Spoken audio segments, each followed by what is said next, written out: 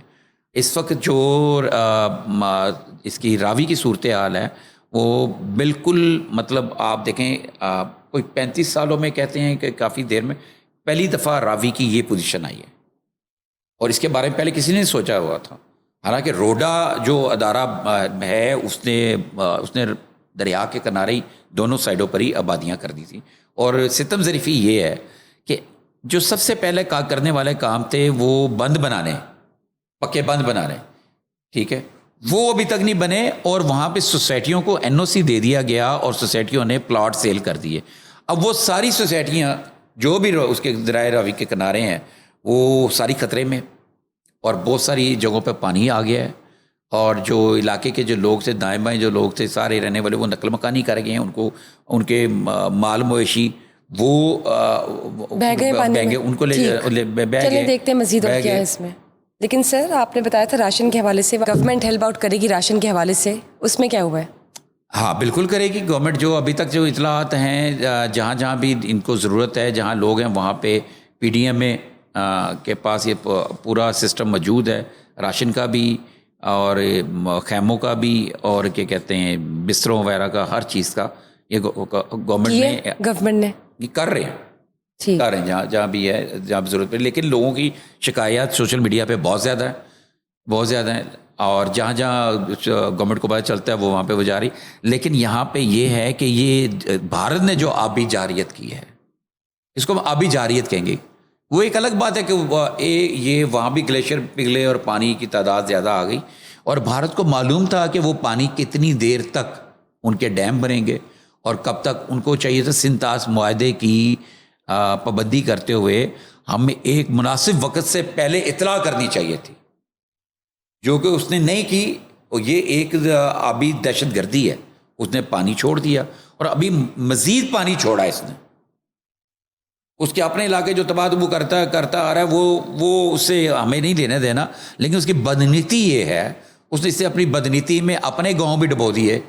اور لیکن اس نے یہ ہمیں کوشش کی پریشانی میں ڈالنے کا. آپ دیکھو ابھی جو پیچھے ہمارے یہاں پہ ناردرن ایریا میں جو کلاؤڈ بسٹر ہوا، اور وہاں پہ جو گلیشیئر پگھلے، اور وہ جو وہاں پہ تباہی مچی، وہ سارا پریشر جو ہے نا درائے سندھ میں موجود ہے.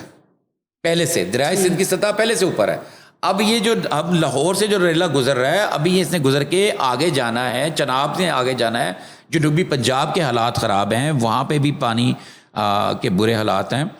تو بس اللہ بچائے ہمیں. اللہ سے اس وقت جو ہے نا دعا کرنی چاہیے، اور اپنے جو ہمارے اسلام زدگان کی امداد کے لیے کوئی پازیٹیو اقدامات کرنے چاہیے. جس کی جو صلاحیت ہے، جو ہے وہ کرے.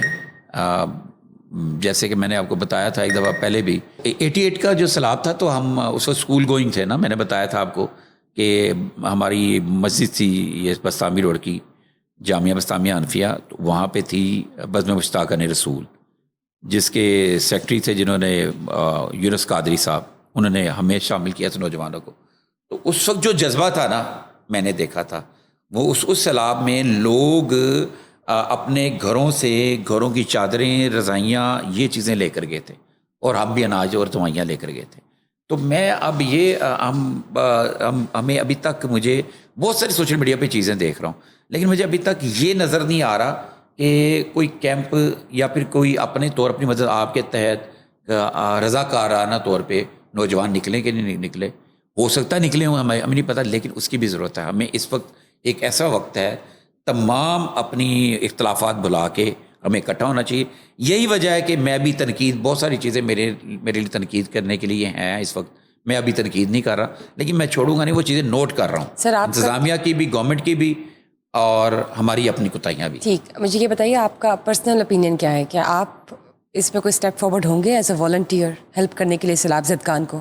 جی بالکل, میں یونیورسٹی میں پڑھاتا ہوں, میں اپنے اسٹوڈنٹ کو موٹیویٹ کر رہا ہوں, اور میں دوسرا جو ہمارے ینگسٹر ہیں, ہماری ایک تنظیم ہے, ہم اس کے ذریعے ہم کوشش کر رہے ہیں اپنی طور پہ. ہمارے جو مخیر حضرات ہیں, وہ میں نے اپنی پاکٹ سے کچھ پیسے ڈالے ہیں, کچھ پیسے میرے باقی دوستوں نے وہ ڈالے. ایک اس کی ہم نے ادویات جو ہے نا وہ ہم نے وہ کیمپ پہ بھجوانی ہے, ایک بندے کی ذمہ لگا ہوا ہے, وہ کیمپ تک میڈیسن اور وہ چیزیں بھجوائے گا. گورنمنٹ کے کام کے ساتھ, گورنمنٹ کے کام کے ساتھ, یہ صرف گورنمنٹ کی ذمہ داری نہیں ہونی چاہیے صرف گورنمنٹ کی نہیں, ہم خود سے بھی سوچنا چاہیے جتنا بھی آپ کر سکیں آپ وہ کرنا چاہیے. اور وہ جو ہماری تنظیم ہے وہ ہے کرمنالوجسٹ ایسوسیشن پاکستان. زبردست. امریکن میگزین نے فیلڈ مارشل صاحب کے وزٹ کے حوالے سے جو ان کے اوپر ایک پازیٹیو نوٹ لکھا ہے ایز اے فیڈ بیک, وہ بتائیے وہ کیا ہے؟ اچھا, وہ یہ میرے سامنے ہی پڑا ہوا ہے, امریکن میگزین ہے دی نیشنل انٹرسٹ.